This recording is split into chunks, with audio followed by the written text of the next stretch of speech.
Bashundhara city shopping মলে শুরু হয়েছে 15 দিন ব্যাপী ফুড ফেস্ট। এই উৎসব চলাকালীন সময়ে ফুড লাভাররা পাবেন সব খাবারের উপর 10% থেকে 20% পর্যন্ত ডিসকাউন্ট।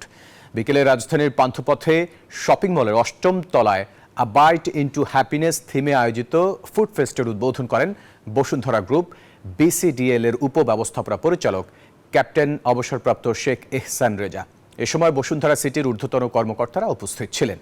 ফুড ফেস্ট ক্যাম্পেইন চলবে আগামী 10 ফেব্রুয়ারি পর্যন্ত। উদ্বোধন শেষে অতিথিরা ফুড কোর্ট ঘুরে দেখেন এবং সার্বিক খোঁজ খবর নেন। কর্তৃপক্ষ জানায়, এই ফেস্ট থেকে ফুড লাভাররা আরও সুস্বাদু খাবারের স্বাদ যেমন পাবেন, তেমনি হবে নতুন অভিজ্ঞতা। অন্যদিকে খাবার উৎসবের এই আয়োজনে খুশি ক্রেতারা।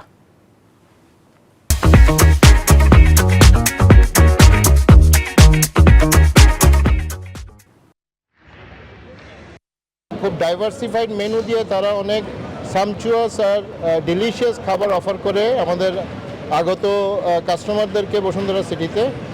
এবার এটা এই কাস্টমারদেরকে আরও একটা ভালো এক্সপিরিয়েন্স দেওয়ার জন্য এই উদ্যোগ নিয়েছেন ওনারা।